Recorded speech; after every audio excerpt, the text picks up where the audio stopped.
will have seen him on your screens during the Gulf War. Those of you who watch Al Jazeera will have seen his program there. But Raggy doesn't stand still. He is now with Channel 4 at ITV as their International Affairs Director.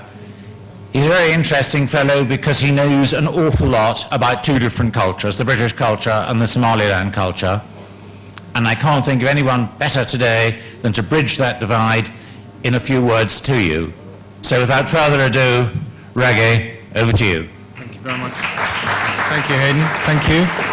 Thank you for those very kind words. Your Excellencies, First Lady, honoured guests. It's a great privilege just to try and say a few words, because I speak to you not just as a reporter and a documentary filmmaker who has covered the region and Somaliland, but as someone who has a very personal stake in the country, not only just coming from there, but having family living and working there. I remember first going back to Hargeisa. It was shortly after the Civil War had ended. I was just starting out in journalism. I'd finished at university, had a 3-month traineeship at the BBC. I went to Addis Ababa and made that journey by bus from the refugee camps in Dul'ad, just across the border, and went over with refugees to a city that was quite, the only way to describe it was completely destroyed. There was barely a building that didn't look like sort of Swiss cheese with holes right the way through it. And yet even from that sort of moment, and I remember going back to my family home, I hadn't seen it really since I was 4 or 5 properly. One other visit when I was 12 or 13. Walked in and there was a family just living there who'd lost their home, and sort of was squatting in our sort of house. I think they got quite worried when they saw me. I thought they thought I'd come to drive them out, but I reassured them, don't worry, you can stay. But I think the most important thing is that from that time, when Somaliland really had to pick itself up from almost, well, beyond nothing actually, there was very little. There was a drive and a determination and a sense of pride amongst the people to make a real success. It was almost a blank slate, which a lot of other countries in sub-Saharan Africa have never really sort of had. It was, everything was a blank slate, and everything had to be rebuilt. Fast forward today to this conference, and you see, some people who weren't even born at the end of the Civil War today, who have gone to university here and keen in the diaspora to try and make a difference back in their own country, and people who themselves had fought in that Civil War and are now businessmen or doctors or entrepreneurs trying to continue that. And I think it's very important, this kind of meeting, and it's been long overdue, simply because you're quite aware when you're in Somaliland of the huge human potential and potential of the country, not only just in its people, but in its vast untapped sort of resources. But often there isn't the real basis for making contacts and inroads and networks with people in the international commercial community. And vice versa for a lot of people, investors and companies who are increasingly interested in the awakening of the economic potential of sub-Saharan Africa, about who your potential partners are, not beyond the government, but in terms of individuals and companies, whether it's in agriculture, whether it's in extractive industries, whether it's in infrastructure. And I think what is remarkable here in feeling the energy is that it's an opportunity for both those worlds to actually see there are people with the same aims as them and with the same desire to actually build and, let's not mince words, to actually create wealth. And I think that this should only just be the start of what I hope will be many other such conferences that enable people from both the Somaliland and Somaliland diaspora and international companies and investors to see that they have like minds and a similar vision. And I also would just say, going back and putting my journalistic hat on, is that I've walked away from many different societies where you'd think that the level of upheaval and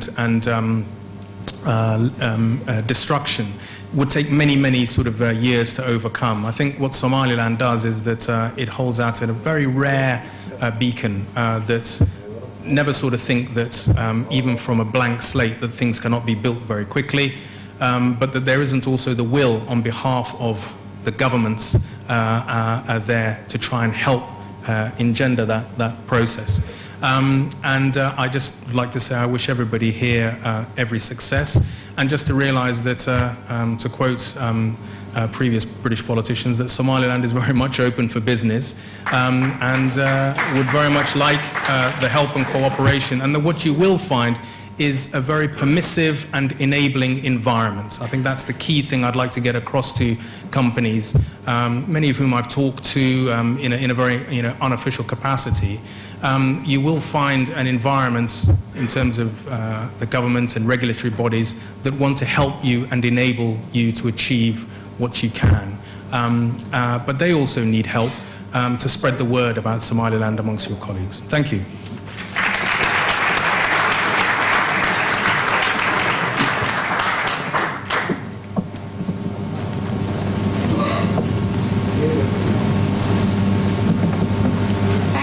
Very much.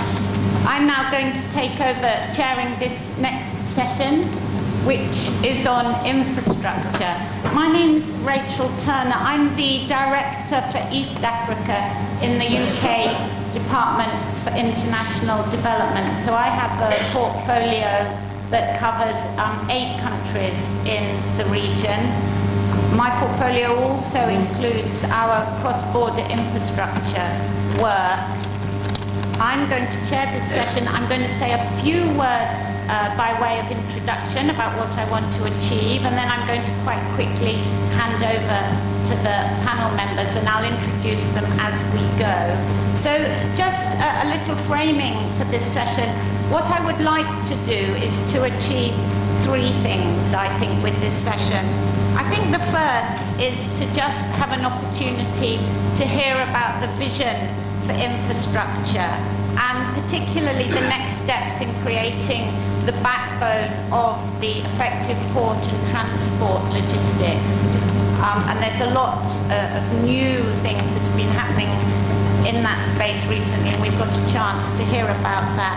It's also an opportunity to hear from an investor in infrastructure, and I think it will be a good chance to hear about why that investor, why Bolloré have taken the decision they have to invest, and how they've dealt with some of the challenges, but also how they see the opportunities. I think thirdly, I hope that we can have a good conversation, and it will be an opportunity to expose some of the continuing challenges to investing in infrastructure in Somaliland. I think let's have a good open discussion about that. I understand that there are still some regulatory challenges and progress to be made on, including on the public-private partnership legislation. So I hope that we can also talk about that and see how we think next steps might pan out there.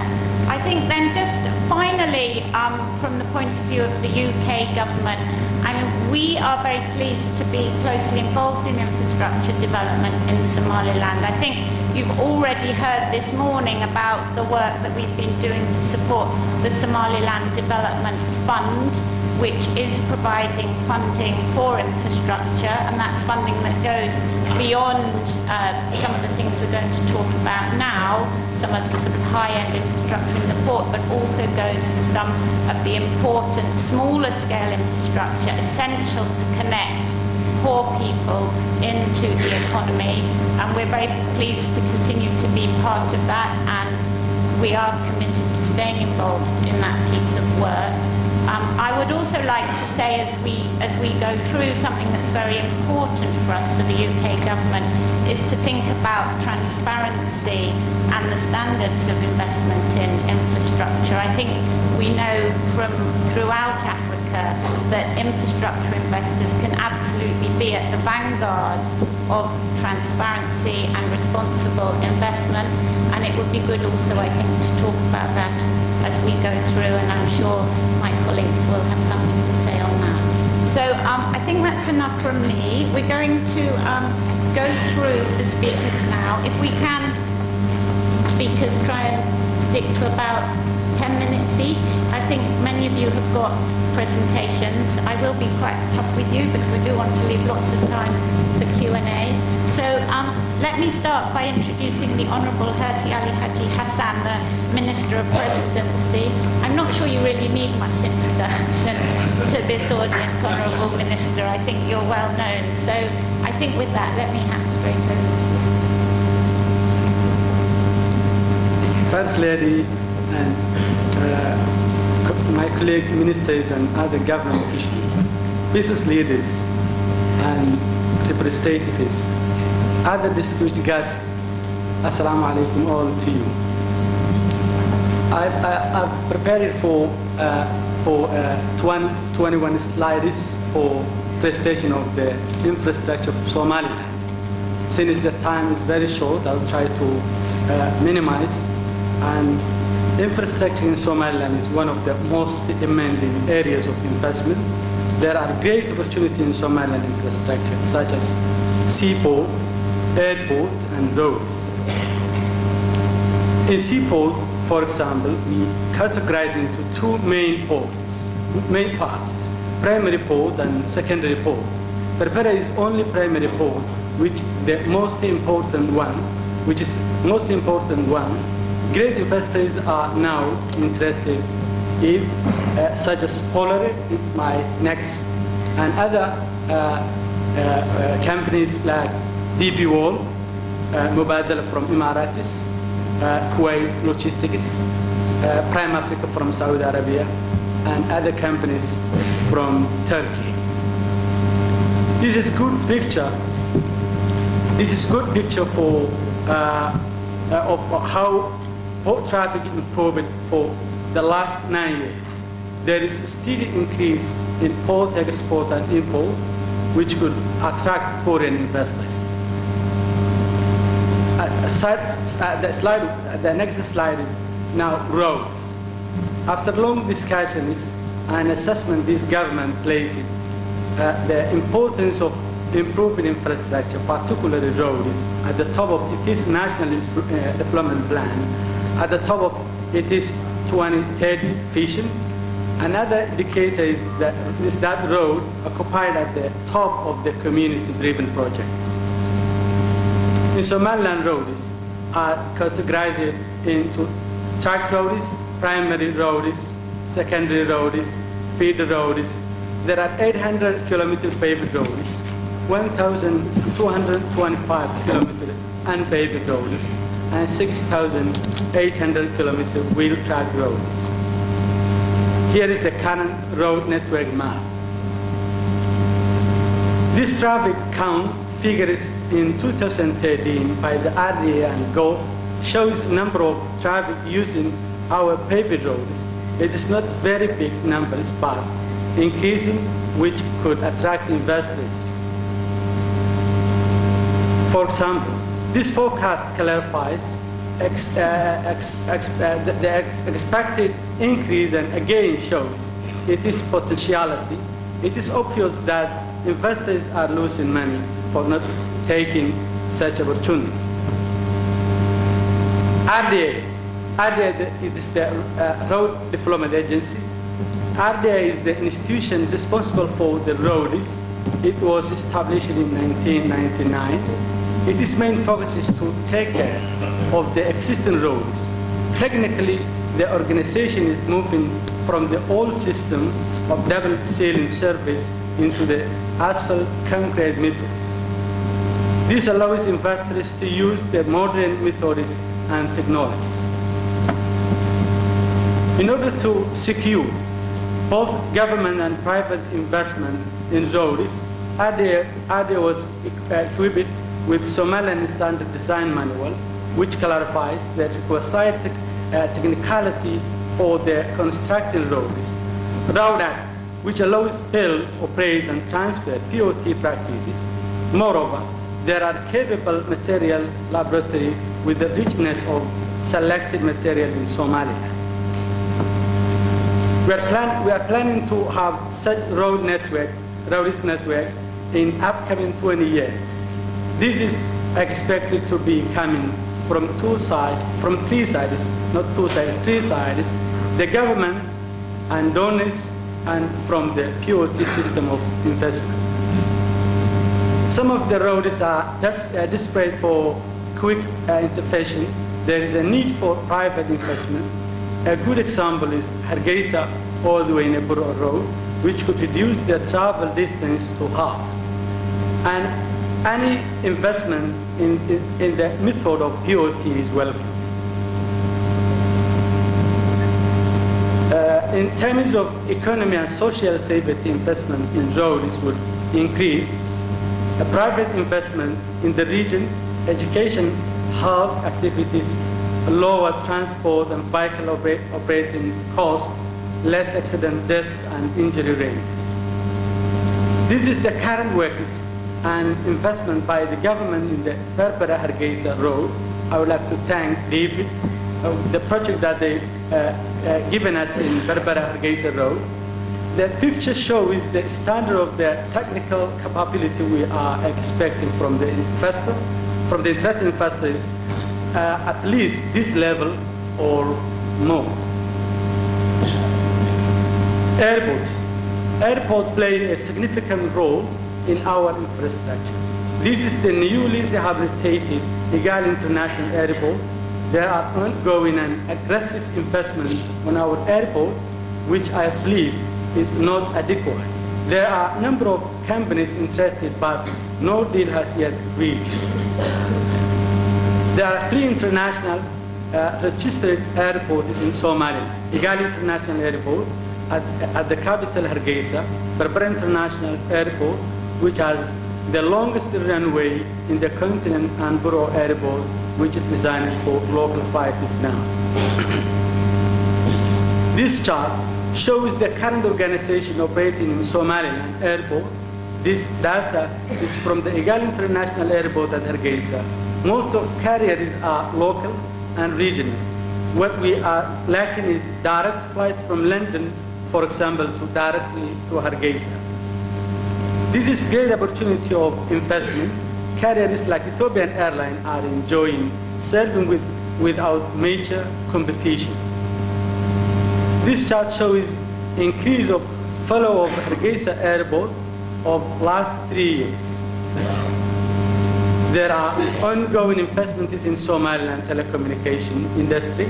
The fiber optic broadband would bring immediate employment, improving wider economy, including the services sector, attracting other investment to other sectors. The current government seeks to achieve development through creating attractive policies for private investment on infrastructure, encouraging risk-sharing using public-private partnership PPP, work collaboratively with private sectors, diaspora, and local community itself in building roads, energy, and other key infrastructures. We have always, as a Somaliland, we have always a unique case.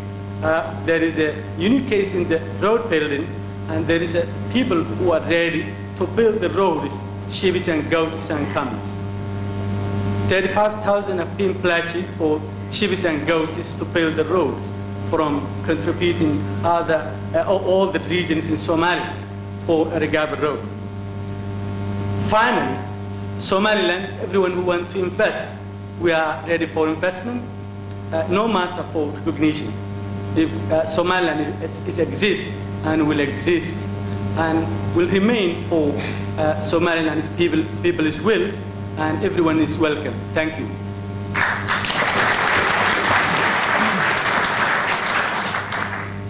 Thank you very much, Honourable Minister. Very useful to be reminded of the importance of the Rural Roads Network. I found that very interesting. Thank you. So I suggest we move on and have questions at the end. I think that's probably the best way to do things. So I'm going to introduce Ajay Chowdhury now. Ajay's a senior consultant with the Berbera Development Company. You currently head up the Berbera Development Company's London office, I think. So over to you, Ajay. Thank you very much, Rachel, and thank you, Minister Hassan. It was a real pleasure, wonderful information. Good afternoon, everyone. Your Excellency, Madam President, distinguished ministers, ladies and gentlemen. It's a great pleasure to join you here today and meet with many of you throughout the day. I would also like to take this opportunity to briefly thank my colleague Andrew Woodley, who first introduced the idea of this forum to the government of Somaliland in February. It was Andrew's vision and insight that allowed this idea to blossom, and it's a fantastic event that we are blessed to be attending today. The forum itself is very definitely historic in nature, the first of its kind, bringing together Somaliland and the best of British and European business to discuss how we can grow the limited commercial links which exist between our countries to our mutual benefit. The relationship between Somaliland and the rest of the world is developing and growing fast. And if anyone was to wonder how Somaliland views our interest in developing trade and investment ties, the seniority of the delegation here today with the President, ministers and representatives both from the Somaliland public and private sector is a clear demonstration that, that they wish this event to be a success. And they would like, and we would all like, this event to lead to commercial relationships taking off. Let me also tell you a little bit about myself. I consider myself an honorary Somalilander. No one's officially given me this title. No one's officially given me this title, but maybe after today it could happen. But I have a strong relationship and affinity with the people of Somaliland, and it allows me to feel I belong to the country. I've worked with both the public and private sector in Somaliland for a number of years. I've also worked in Somaliland on numerous occasions, having been an advisor for the Habshil Group, as well as in my current capacity with the Berber Development Company, which I will tell you more about later. I also want to tell you a bit about my perception of Somaliland as a place to do business. Many of you will have seen images in the press, which I don't believe accurately reflect what I see when I go to Somaliland. I think Somaliland is stable, safe, friendly, and an excellent place to do business. In fact, I feel safer in many parts of Somaliland than when I'm in certain parts of London. Despite all the challenges of not achieving recognition, I believe the economy is growing and more businesses are opening. There are absolutely tremendous opportunities in Somaliland. Dominic will soon talk about the Berber port. It's a prime example of a fantastic opportunity and a fantastic asset for the country. It's perfectly placed to act as one of the major ports to serve Ethiopia and the wider East African region. This is a belief held by our firm and myself personally. The firm, the Berber Development Company, or BDC for short, along with the governments of Somaliland and Ethiopia, are very keen on investment into Somaliland. We were mandated by the Somaliland government to find suitable companies to take over the existing infrastructure, as well as redevelop and transform the port into a modern terminal equipped with state-of-the-art facilities. We are delighted that the Bolloré Group have shown a keen interest in undertaking this work. They are planning to make a huge investment, many millions of dollars, to enable the port to become world-class, expanding both capacity and revenues. In addition to the port's potential, I've been approached about opportunities in a number of fields, such as energy, livestock, oil, gas, minerals, and in fact only a few days ago, a duty-free zone for Berbera. We've worked closely with the Somaliland government over the years to introduce new investors. We have offices in both London and Somaliland and can assist companies who wish to invest. And this assistance can be in a number of forms. However, it's important to note that BDC is not simply a Western company supporting businesses on the ground. We have a local expertise too. Our partners in BDC are the MSG Group, which many of you will know. The MSG Group, founded by Mohammed Said Gwaidi, or MSG as I affectionately call him, is one of Somaliland's most prominent businessmen. We are attempting to rekindle the historic ties between Somaliland and the UK. The new partnership is indicative of this new relationship and the new way forward for the country. As a relatively young country, Somaliland is still building its capacity, and firms have sought my support in setting up in Somaliland. We provide this support from our offices in London and Hargeisa, capital of Somaliland. To illustrate the strength of this UK-Somaliland partnership, I'd like to introduce Som Cable to you. Som Cable and BDC have common ownership. Som Cable will provide access to next-generation fibre optic broadband throughout Somaliland by the end of this year.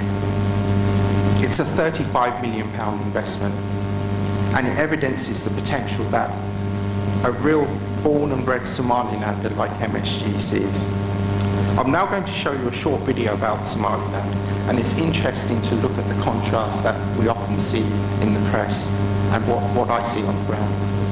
If you could run the video, please. It's very short on there.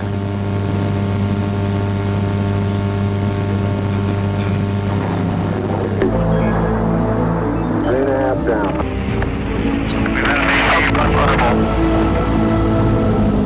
Good. 22. 3.5 down.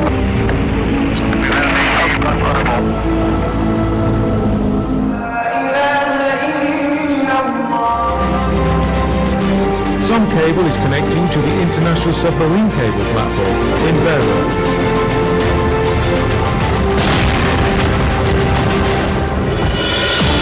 We at Som Cable are busy building over thousands of kilometers of underground fiber optic cable, connecting all cities and remote villages.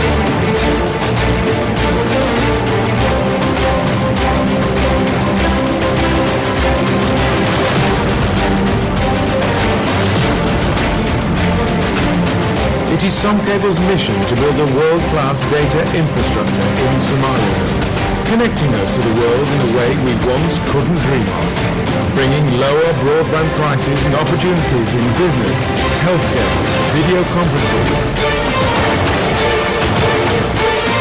and access to the latest knowledge around the world. Experience with Som Cable, the beginning of new long-term prosperity. Thank you.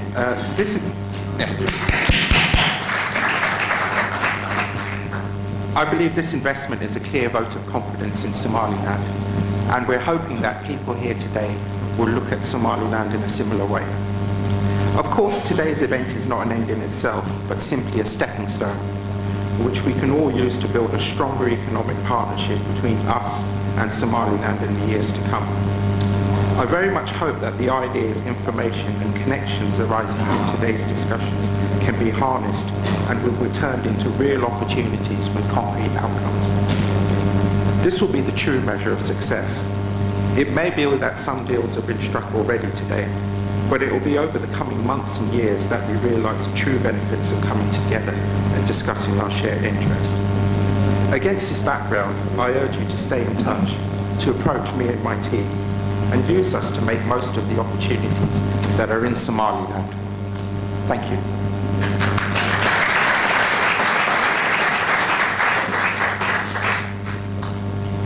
Thanks very much. I'm sure there will be a lot of questions and follow-up for you. I think your offer of investment advice and support in the infrastructure sector is obviously going to be very welcome to this group, and I'm sure there'll be a lot of questions for you. Let's come on now and introduce Dominique Lafont.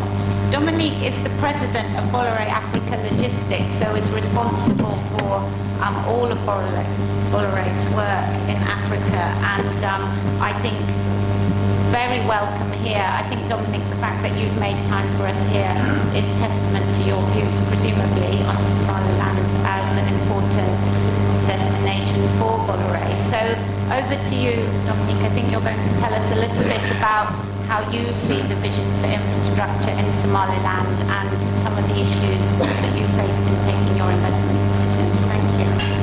Thank you very much. So, Your Excellency, Mr. Ministers, ladies and gentlemen, Madam, thank you for the floor. A few words about Bolloré Africa Logistics. Bolloré Africa Logistics is a company which is settled today in 47 African countries, more than 200 subsidiaries settled across all of Africa.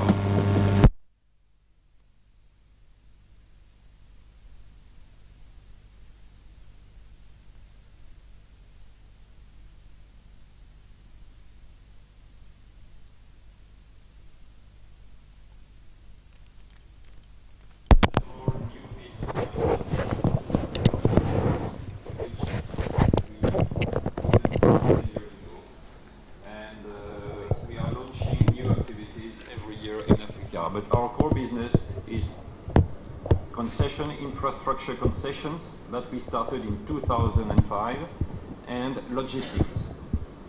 Beyond it, we are also doing communication, shipyards, electrical battery, a whole series of new activities as we strongly believe in the potential for Africa. So regarding Somaliland, as a matter of fact, we have a strong project of developing the Berbera port that we have been working on since 2009. I will emphasize on 3 points. My first point will be that, as a matter of fact, we should rely on the PPP process. The second point will be what is our vision for Berbera and Somaliland as a whole, which inspires our project. And the last point will be, what does our project consist in? So regarding the first point, why do we strongly rely on PPP? PPP, as you know, is the World Bank preferred option. And we believe that PPP is the best framework to guarantee a win-win position to both the authorities, the port authority and the country, and the concessionary. This has been widely implemented in Africa, and I think that the PPP model explains why Africa has so much developed in the last decades in modernizing ports. PPP guarantees private financing for investment, and PPP basically provides new jobs, new qualified jobs. It also secures revenues for the country, it secures custom duties, it secures taxes, port taxes, and it is a major drive for improving the attractivity of the port, not only through the investment in infrastructure, but also through the fact that we very strongly improve productivity for ship owners and vessels. So volume pickup, and with volume, revenues for the country. Today, all the colored countries are countries which have already opted for PPP for their ports. So in blue, you have countries where Bolloré has been the main port concessionary, and in yellow, you have countries which have opted for other competitors. Knowing that when we started as Bolloré in 2006, already all our competitors were still there. Dubai Port, APMT, Hutchinson, ICTSI. So basically what you can see here is that we are the first port operator in number of ports and also in volume, but also now most African countries have opted for PPP. Kenya has recently launched a major tender on it. These are the market shares. So we as Bolloré, in red you see countries which are still under public management, public port management. Now we rank number 1 in terms of market shares with 13%, and besides us, behind us, we have APMT and then Dubai World with 8%. So just to give you a few insights, why are PPP profitable for the countries?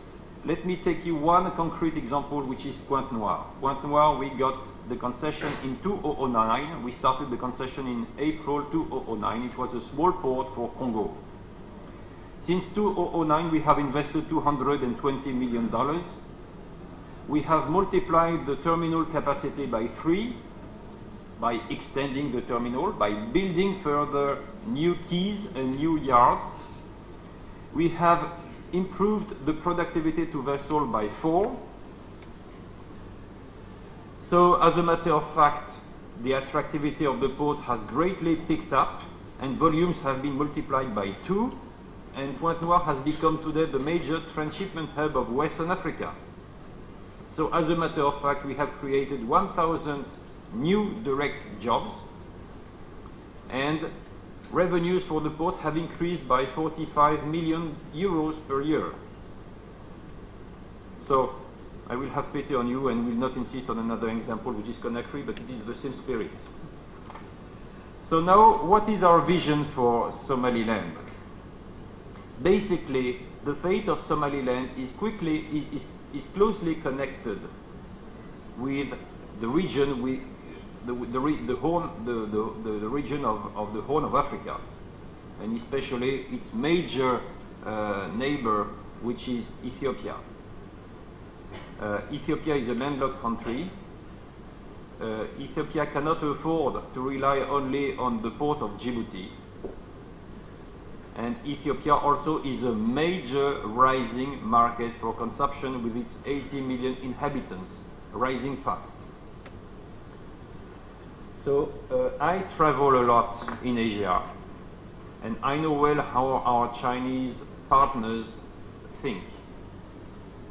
And today they are currently thinking to outsource their production to Africa directly to make it as close as possible to consumption centers. So Ethiopia and Somaliland have two major advantages. They are closer to Europe than China is. The second point is that labor cost is cheaper in Somaliland or in Ethiopia than it is in China today. So, and whoever believes in the future of Africa naturally understand that the African growth should improve in terms of quality. So far, the African growth has relied on extractive industries. But tomorrow, should the African growth be sustainable, it should rely on industrialization. And we believe that in terms of industrialization, Ethiopia is extremely well placed to become one of the industrial hubs of Africa. And this is a major opportunity for Somaliland. What do we say to Ethiopian authorities? You cannot, well, we say to them what they think. You cannot rely only on one port. A promising giant like you need to have alternatives. And we are ready to build alternatives with Berbera. We as Bolloré, we are the first port operator, as I'll tell you, but we are also the first corridor operator in Africa. We manage all corridors from Senegal to Port Sudan. And this is extremely important. So here you can see that the different corridors to Addis Abeba, basically Berbera looks to be the cheapest one, not surprisingly. And then I would like to now to focus, because time is running out, on the content of our project. So our project, and the main target of our project, is to make Berbera the natural gateway for 30% of the total volumes which are ultimately destined to Ethiopia. This is a high target. How do we intend to do it? First, by building a partnership not only with Somaliland but also with Ethiopia in this port. And we are very closely associated with Ethiopian affairs centers regarding this project.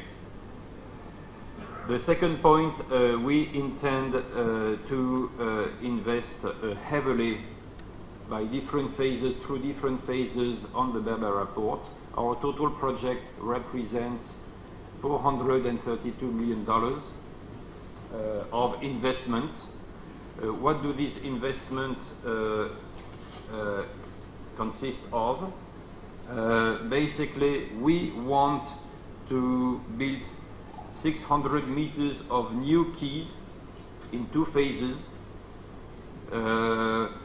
We want to introduce new equipment, and we want to install software management in order to make the management of the new port absolutely comparable to the best developed ports in Africa. By doing this, we also intend, of course, to improve the management of the corridor and to use whatever lobbying assets we have in order to pursue the European Union to finance the extension or the refurbishment of the road between Beira to the Ethiopian border. Of course, our project also includes to secure Somaliland state revenues. Our plan is to increase it by 200% within 5 years, and ultimately to develop a free trade zone to attract manufacturing companies just close to the port. These are the major characteristics of the project. We are extremely confident that this project should enhance, of course, the Somaliland economic growth. Usually, what we state is that improving the attractivity of the port can provide an additional 1 to 2% of economic growth to the national economy. So this, I think we went through it, and I hope that when we meet again in a few years' time, all what I am saying will have been implemented into reality. Thank you very much for your attention.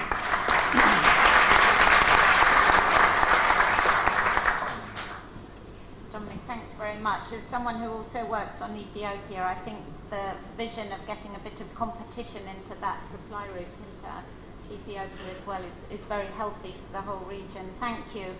We're going to move on to telecoms now. Let me introduce Said Hussein Guled, who's the Chief IT Director for Telesom. Said, thank you.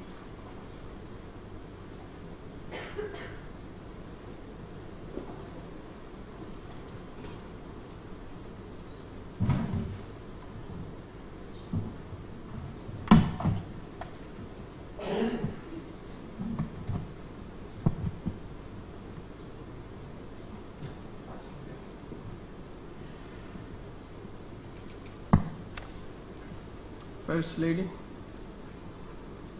the Honorable Guests, the ministries, the British government, the business community, I have to thank you for this event. I would also like to thank the organizers, DMA.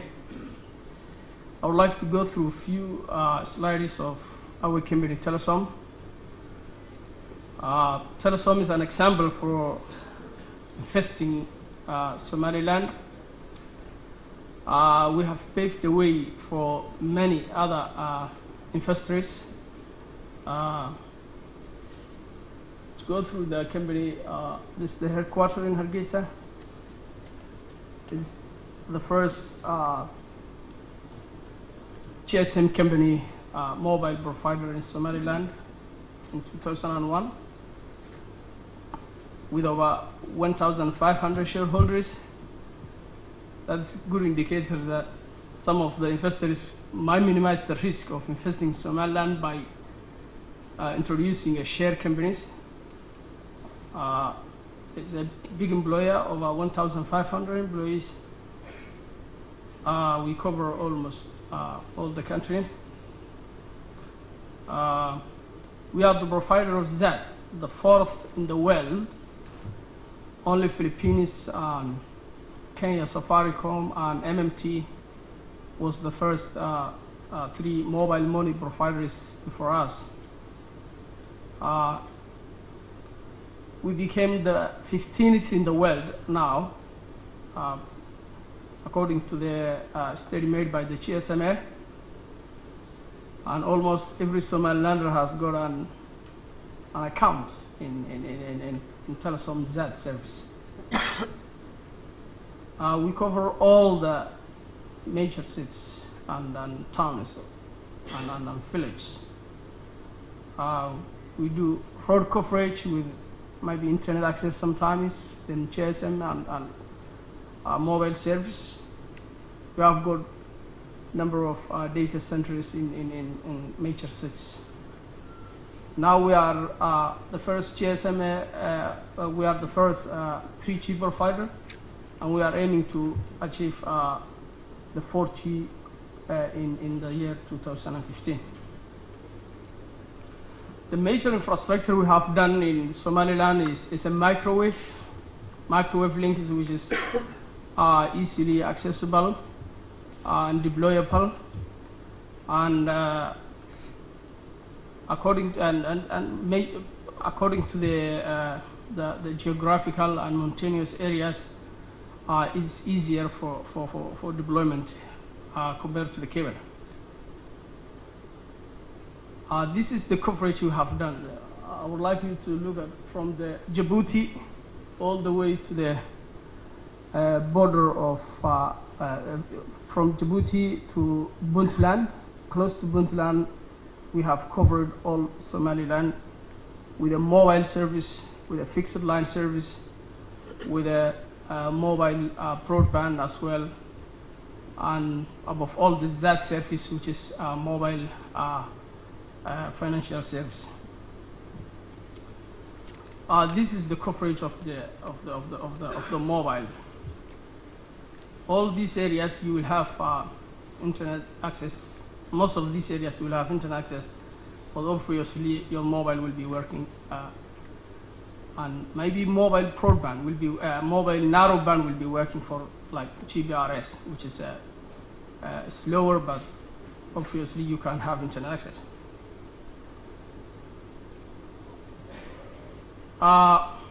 So Telesom has been doing the telecommunication business for quite a long time, since 2001.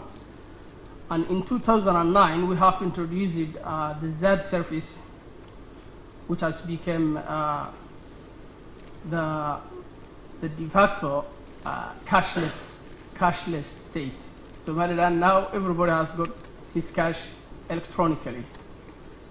There are very few, maybe, people who carry cash on hand, but wherever you go, you will get that service. You can deposit your money, and you can pay the bill. You can, businesses to businesses can send through that, and families recharge airtimes and whatever. And we have integrated it with our financial service, Dar es Salaam Bank. So you can deposit your electronic cash to the bank, as well as you can withdraw from your bank account. We have integrated with lots of international remittance. We have got the largest interconnection is HomeSend. Lots of mobile money companies around the world are connected to HomeSend, which is connected to us. So now any Hawala or any money transfer company can be connected to Telesom without contacting them as well. You will go just through HomeSend, which is a Belgium-based company, and then you can send money to the end user, which is just a mobile user person.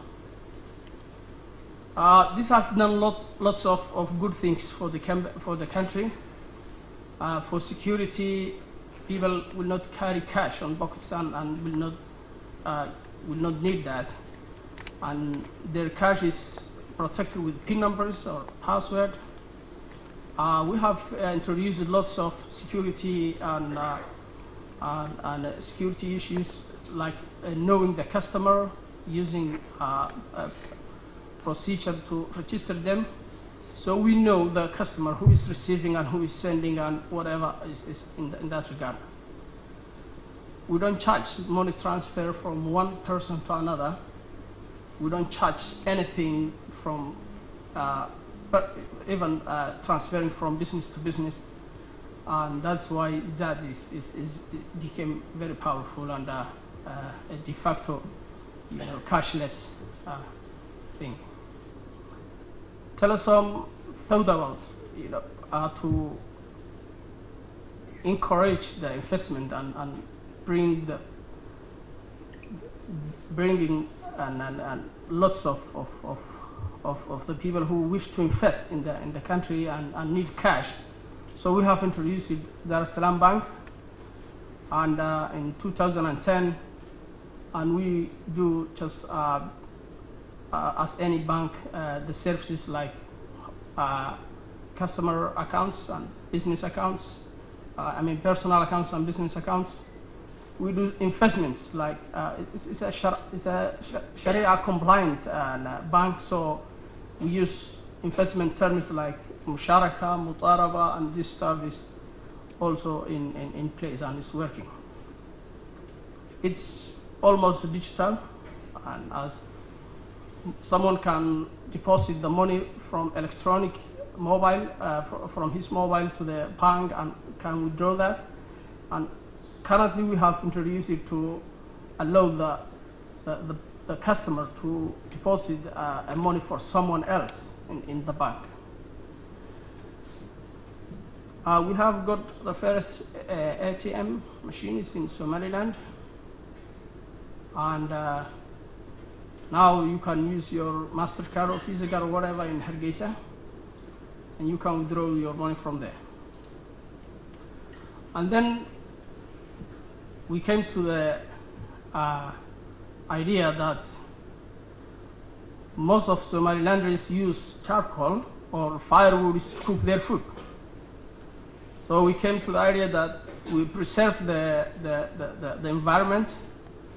We generate a new business idea, which is gas, and we have founded this company in 2009, Some Gas, which is fully operational now in Somaliland. We supply and distribute the gas in all Somaliland. And now we are building a terminal in Berbera, where we will have this storage, and then we will supply to the towns and cities in Somaliland. And this is where we are going to avoid. This is what happens in Somaliland and maybe the rest of the Horn of Africa.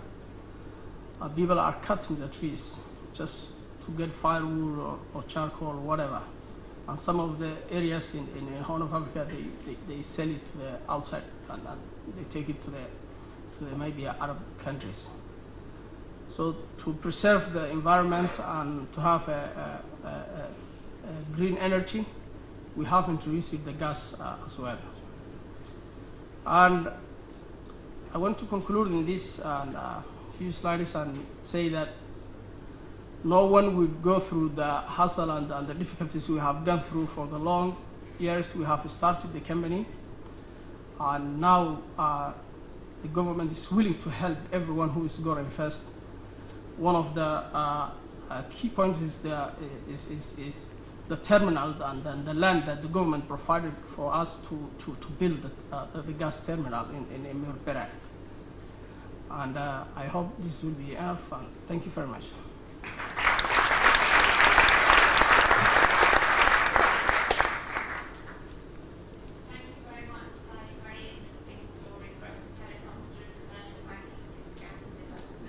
So we've heard from all our speakers. Now let's open up to questions from the floor. Thank you.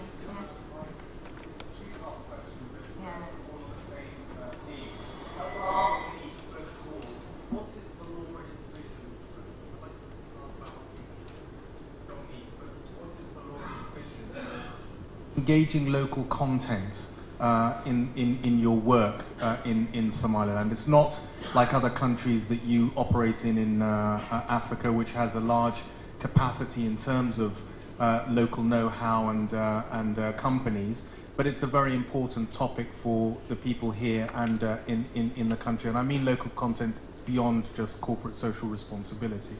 My other part of that question to AJ is that what should entrepreneurs and local investors and people active on the scene in Somaliland need to be thinking about in order to engage in projects and with companies like Balori, and hopefully there'll be many more? What are the key aspects that the Somaliland business community needs to build up? And my third point is to Minister Hassan. How is the government helping to build the capacity and regulatory framework so that local entrepreneurs and international investors can work seamlessly side by side, creating jobs and creating wealth for the companies and for the local investors?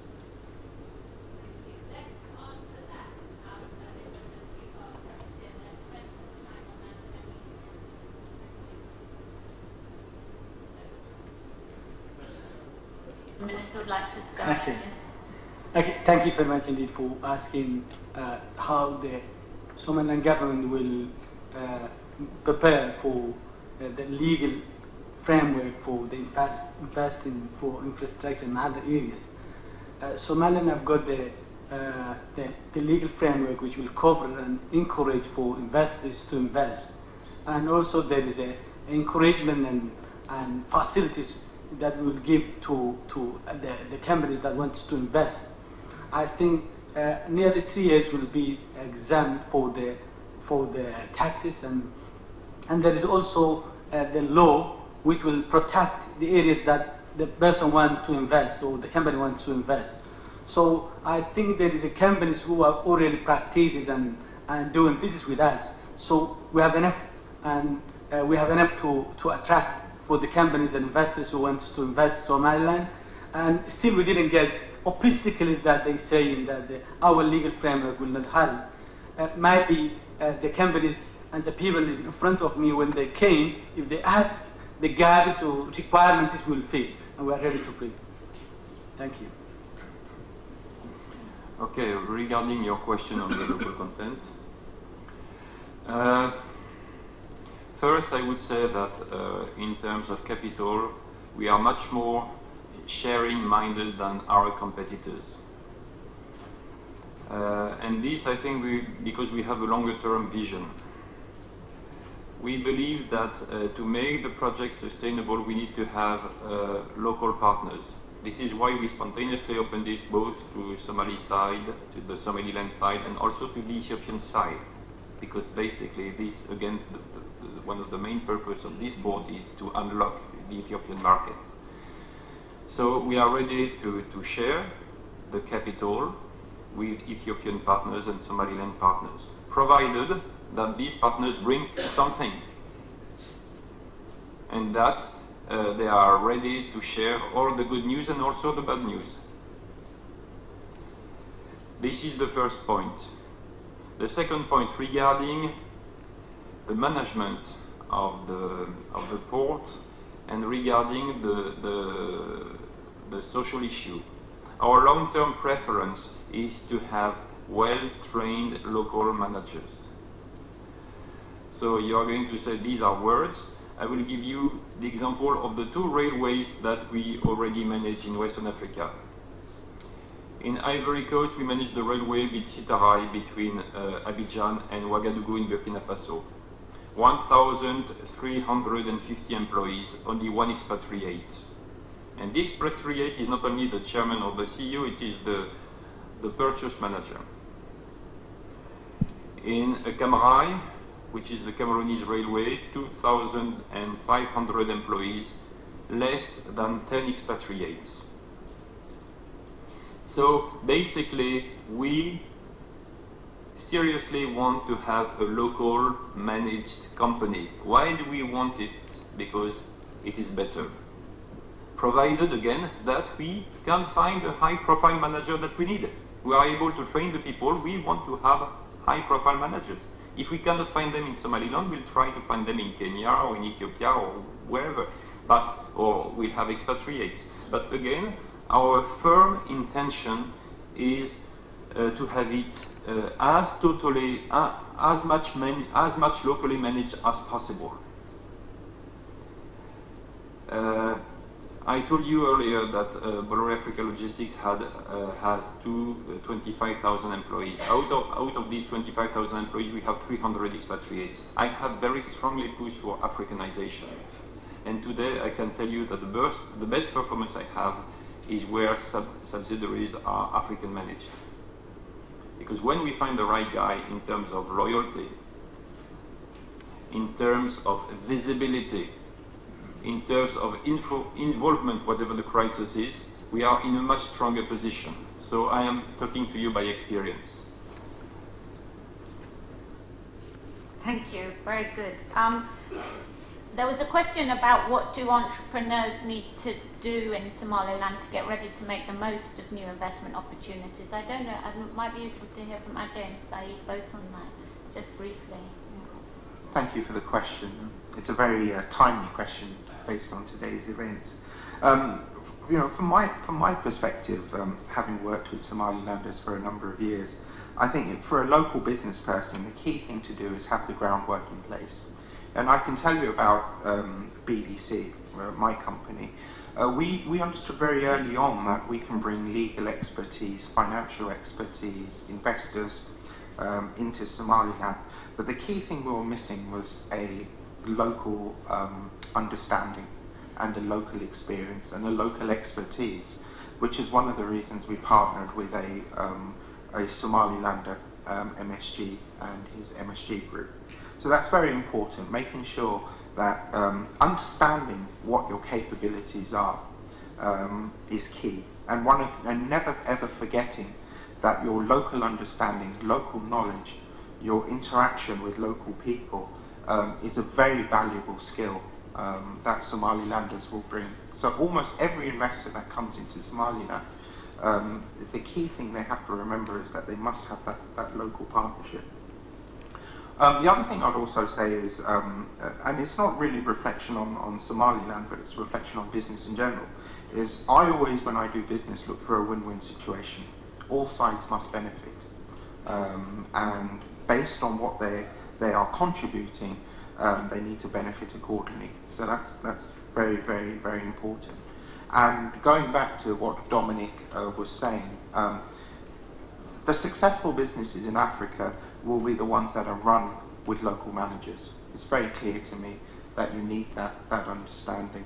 And that's really the advice that I would give to Somaliland entrepreneurs is make sure you understand and recognize what you're bringing to the solution. Thanks.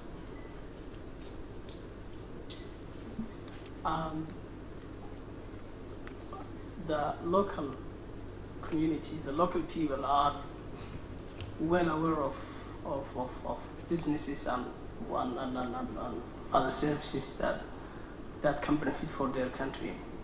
I've got a very good example is that ZAD is being developed by local engineers, and some of them have no university graduation at all. So there are lots to offer by the local community, and there are lots they can tell you. So any person interested in business in the country will get lots of experienced people, as well as lots of talented people that can be trained, that can do a lot of stuff. Maybe we rely on local engineers, and they got their experience through doing things, and some of them they are not literate. What I can tell you is everybody can use that. There are lots of people who do not read and write, and then they can use that again. So there are lots to offer in the country.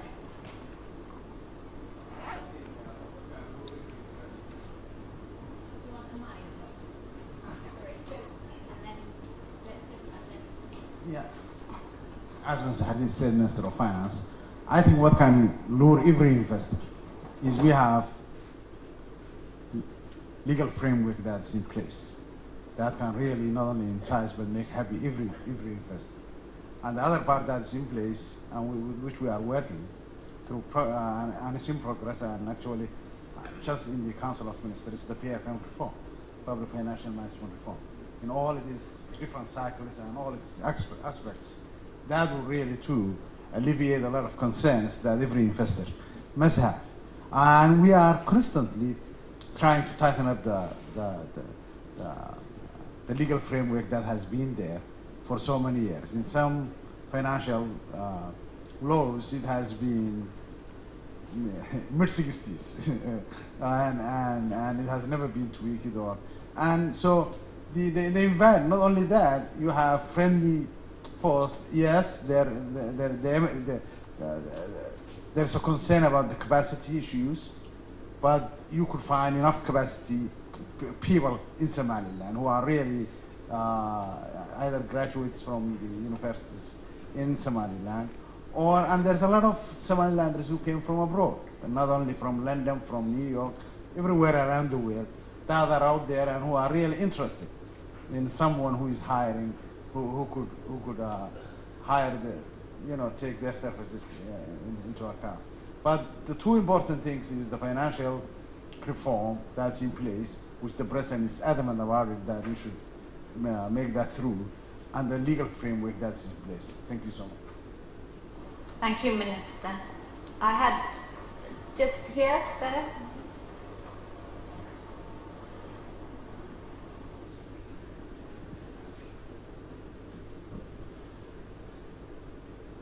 Hi, I'm Khalid Ali. I'm independent infrastructure advisor as well as director for projects of Horn of Africa Business Association.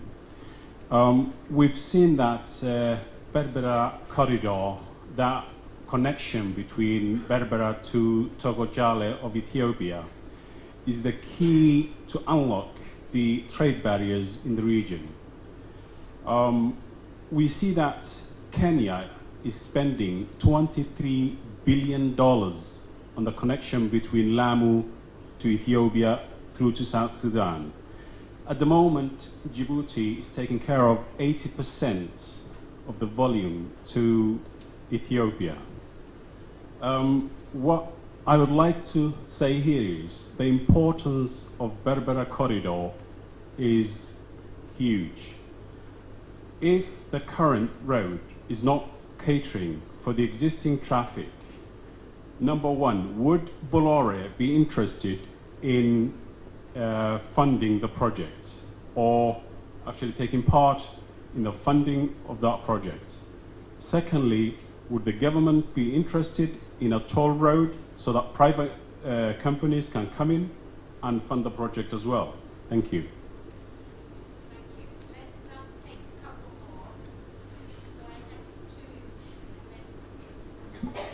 Sorry, here, you had a question there, yes, and then one at the back there.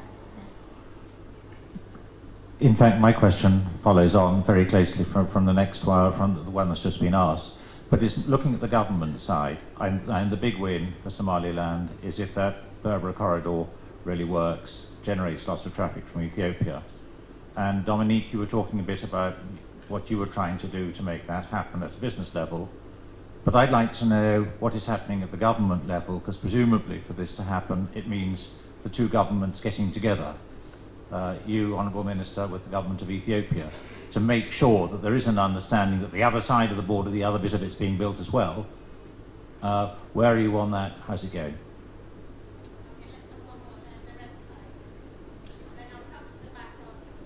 Hi, thank you. I'm Had Ahmed, MD of a company called AME Trade, focusing on trade promotion for the Africa region. We do a lot of work with the African Development Bank, and we actually run an annual conference on public-private partnerships across Africa. Incidentally, this year's event is taking place in Abidjan. My question is on twofold. One to the Minister, and to ask him whether there is a public-private partnership unit, first of all, within the Ministry of Finance, and perhaps the Chair Lady also, what the DVID is doing to support the capacity. And I'm familiar with Bolloré, their work in Africa, but I want to also find out perhaps indication of the level of direct employment that the port will create. And also from the Minister himself, if it's going to be done under PPP framework, I've mentioned that, or the chair lady mentioned that it's good to have competition in terms of supplying the Ethiopian market. Clearly, if it's going to be under PP partnership agreement, then there has to be an open tender, and there has to be competition. And perhaps there could be some light on that. Thank you. Okay, thank you. So let's have a round of answers on those questions, set of questions about the vision for the corridor, Minister, and maybe we can start with you in terms of how you're working with the Ethiopian government, your vision for regulating the corridor, perhaps a toll road. Okay. First of all, thank you very much for the question about the corridor. The corridor, prepared corridor, we have been doing or waiting for the document, the study document of feasibility study. We have been waiting, and it has been released, I think, in this year. So we are ready for any investor who wants to invest in the Better Corridor, and also we have been waiting another institutions or donors who will give us the donation to build that road, but still we don't have in hand the investment. So Polri is next to me. If they want to invest, they are welcome. With any company who wants to invest will be welcome. And the environment for the investment to the infrastructures like this is ready. And as mentioned before, we have already prepared for the Roads Act, which will give them chance and which will guide them how they can work with us, or how they get that chance and do that construction for the infrastructures. We have already prepared that act, and it is ready. And also there is another law, the framework, which is the corporate law, the investment law, and other laws which will help people to invest for that, investors to invest that areas. When it comes to the PPP is possible. Everyone who wants to invest PPP is ready, the government is ready, and the environment is ready for that PPP. And if, Dominique, if you want to invest, you're welcome. Yes, so I think I had two questions. Basically, let me tell you first, let me remind you one very simple truth. I have been trying to push this project for 2009. I mean, everybody is free on the earth. Who else has tried to push this project? From private sectors or from financial institutions? So, during 5 years, I have spent energy and resources to push this project. I am from the private sector. I try to make it happen. So, if some other people are interested or other financial institutions are interested, welcome. But I cannot spend 10 years on pushing a virtual project. Second point, we have committed to invest $432 million on this project. I can tell you this is extremely entrepreneurial.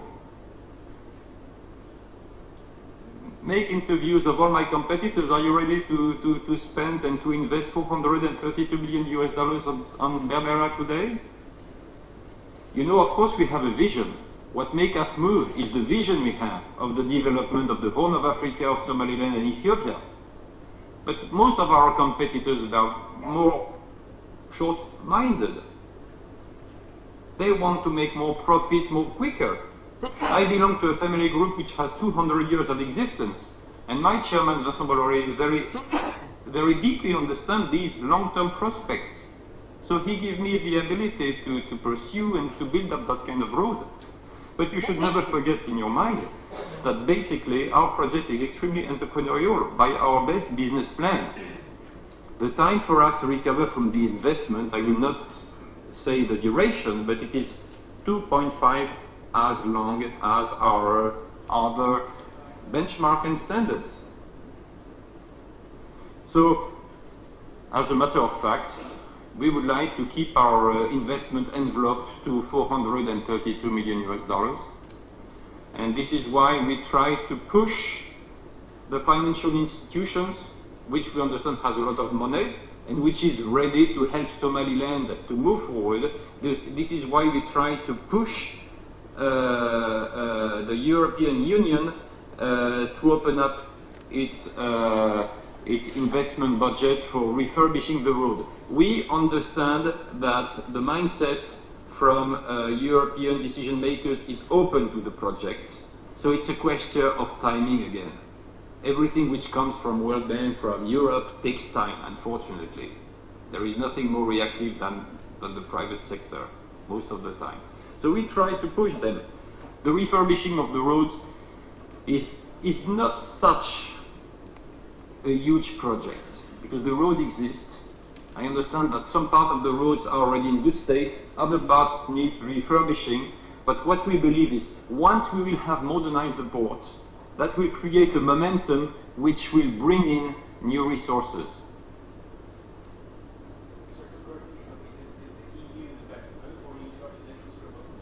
Well, yes, the EU has been working for long on this issue. And you know, the EU is quite keen on, I think this is an exemplary project. This is absolutely an exemplary project, because basically what are we talking about? Unlocking countries which have been devastated by politics and internal civil wars in order to bring up peace and development. And European Union is quite keen on bringing up economic development projects on this region, which have been quite exposed, and now and increase the European exposure to terrorism. Thank you. I just wanted to say a couple of things. We've had a couple of people at the back who've been trying to speak for some time. We are running out of time as well. So I think just on this point about the road, the Somaliland Development Fund itself is funding some rehabilitation of the road, some immediate needs for the rehabilitation of the road, I understand.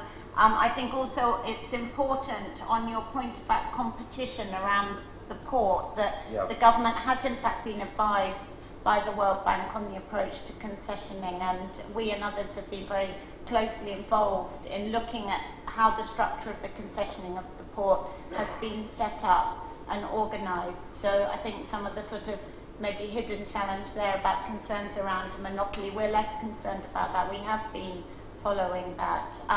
But let's quickly, yes, okay, but then let's get some more questions. I think I would like this person at the back who's been trying to speak for some time to speak after. I was trying to compliment. No, I know for a minute, so I was just saying set up the next people after, of course, from please. Just for the benefit of everybody, I just happened to be in Addis Ababa last week, and we had a very good meeting with the Minister of Finance, Mr. Ahmed Sufyan, and his deputy, and quite a good number of other ministers. They are coming next week to Somaliland, and we are all discussing. 5-6 ministers from Ethiopia will be in Hargeisa next week. The Minister of Energy, the Minister of Transport, Minister of Ports, the Minister of Finance, and Minister of International Cooperation. And some of the issues that we are going to be discussing with them is the issue of Bolloré, the port, the corridor. And I'm glad that Xirsi has mentioned that the EU has already completed the feasibility study for the corridor. But we are going to be discussing issues related to railway, to the energy, to the road, to the corridor and the port and free zone. And I think that would be, I think, it will take place sometime next week. And we have also invited Bolloré and others to be there. So we do believe that the time is right, and I think we are moving things forward. Of course, things were a little bit slow in the past, but I think Somaliland is keen to move things forward. I think we believe that it is time for us to move things forward, and the opportunities are there, and investors are all welcome to come and join us. So thank you very much. Thank you, Minister. So let's have, I think we've only got time for 2 more. So we had 2 at the back, I think. Yes. Yes, thank you. Sorry, Minister. Minister of Finance. No, I just want to answer a few questions Yeah. that has been asked over there, which was, do we have a unit which is a PP in the Ministry of Finance? And the answer is no, we don't have such a unit, but we have a PFM unit which has the capacity of PP or any other. As far as the toll-free road is concerned, the question is a capacity issue, traffic-wise. How many cars can be there? And unless the enlargement and the expansion of Berbera Port really takes place, toll would be useless. I mean, there's no way you can recoup that through toll if the traffic is not there. And the other hand is the road that is being refurbished right now through the SDF funds. There's no way they can sustain the transit shipment from Berbera to Ethiopia. If that increases hugely, that road will be completely destroyed in a matter of months through the trucks that are coming through. These are huge wheels that the Ethiopians are using through that Berbera. So there must be some way, somewhere, somebody must have invest a second road that can be a transport shipment from Berbera to Ethiopia. Thank you. Let's hear from. Thank you, Madam the Chair. And my question is to Bolloré and also to the government and the minister. And to Bolloré my question is, I'm not sure yet if Bolloré still won the bid to develop Berbera Port, and that question will be to the government to answer. But if it is the case, if it's in the future, may win that bid to develop the port, Bolloré is actually prepared to improve or to add to the existing facilities of the Berbera port.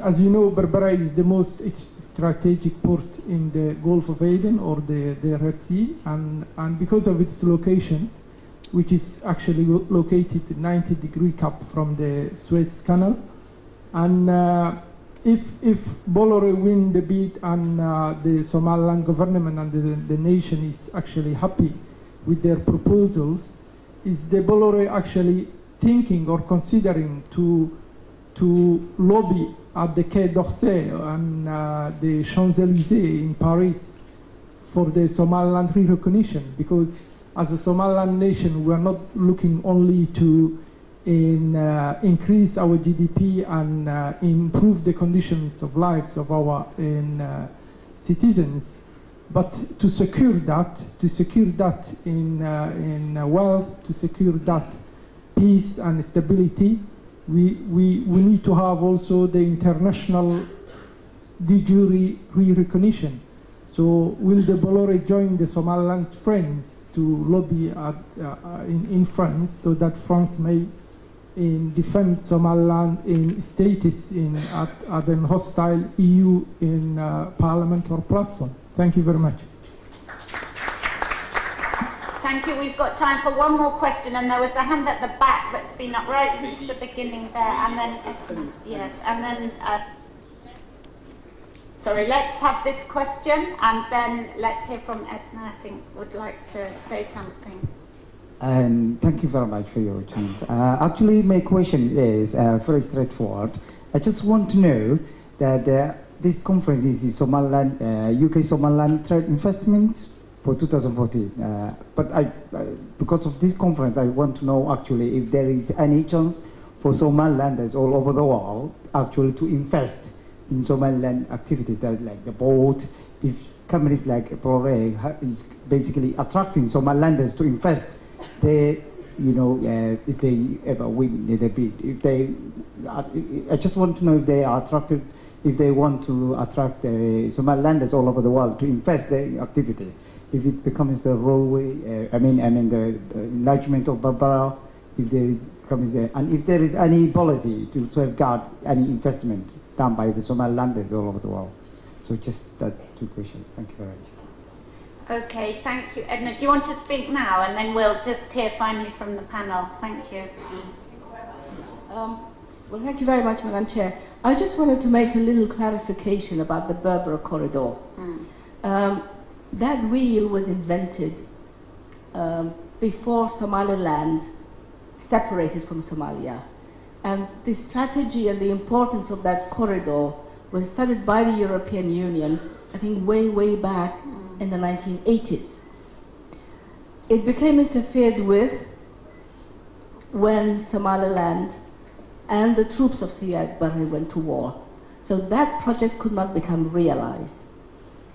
During the years that I was foreign minister, one of the important negotiations we had with Ethiopia was to reopen dialogue and the implementation of the Berbera corridor, because over 25% of the food aid to Ethiopia comes through the port of Berbera, without military escort, without extra expenses, and it reaches the Ethiopian border in less than 2 hours. Time is money. And regretfully, those discussions become interrupted every 4 years when there is a new nominated government in neighboring Somalia. I'm hoping that the European Union will consider the importance of the Berbera corridor without associating it with political and other issues that do not really concern Somaliland. And Somaliland should be valued and upon its own merits. And that's just what I wanted to clarify, and thank you very much for giving this conference a female voice as well. Thank you.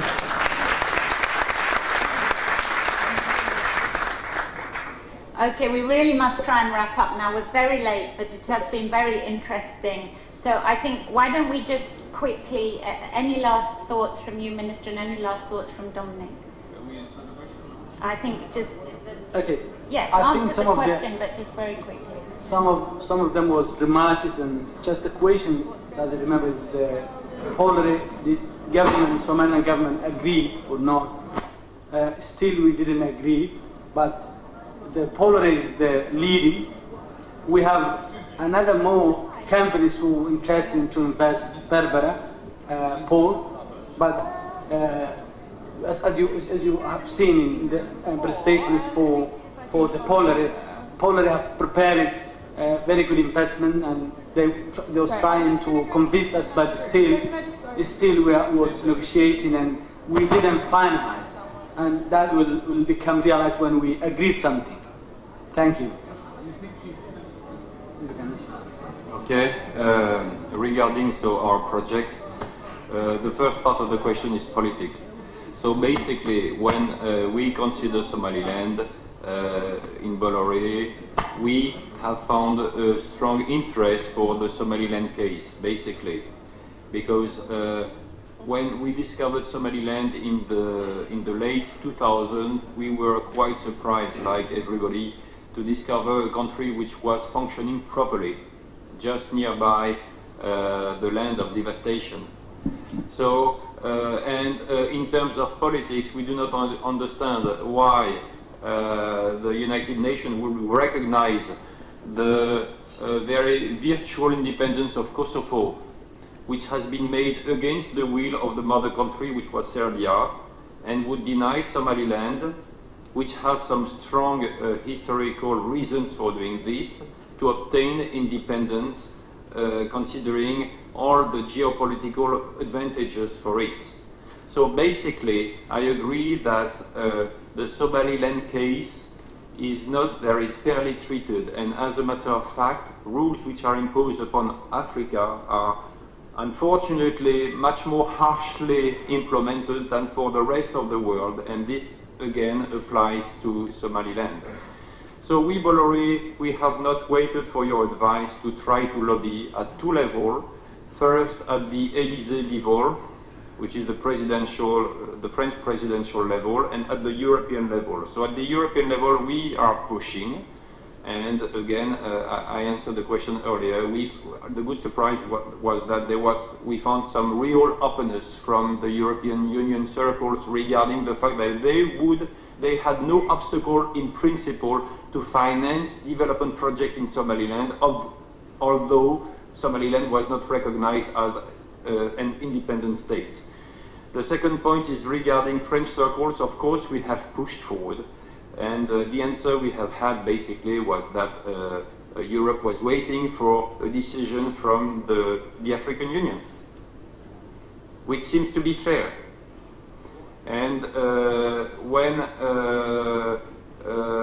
when you visited Paris, we managed to make you welcomed by the Minister of Foreign Affairs in the Quai d'Orsay. So we pushed the issue forward. Just to conclude, we, Bolloré, have been the most successful port operator in Africa. It means that we know what Africa is.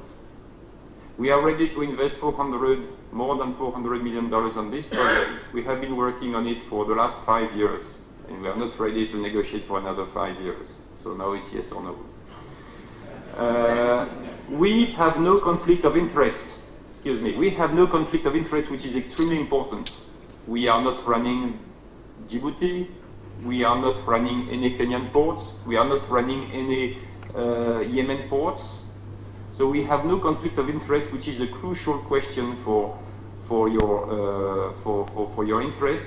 We are also a corridor operator, which means that we not only care about what is happening within the port, but what happens 3,000 or 4,000 kilometers inside the African continent. We have been talking a lot about Somaliland or Berbera being the gateway for Ethiopia, but should it work, it should also grasp some good market shares for Juba and Uganda as well. Then it's a question of services, and I think that's it. I have answered the question, I think you have. Thank you very much. I want to thank... So let me thank all the panel. I think that was a great and energetic discussion, and I hope the energy in the room reflected the energy with which people are thinking about investing in Somaliland. So thank you very much to the panel. I noticed no questions for Saeed, although I think some of the investment in the work that he's been doing absolutely fascinating, so I hope people will pick up with that in the coffee break. Thank you very much. Sorry we ran over. Hope you enjoyed it.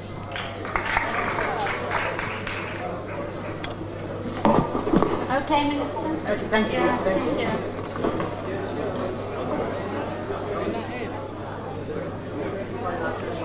They already got a 5 minutes.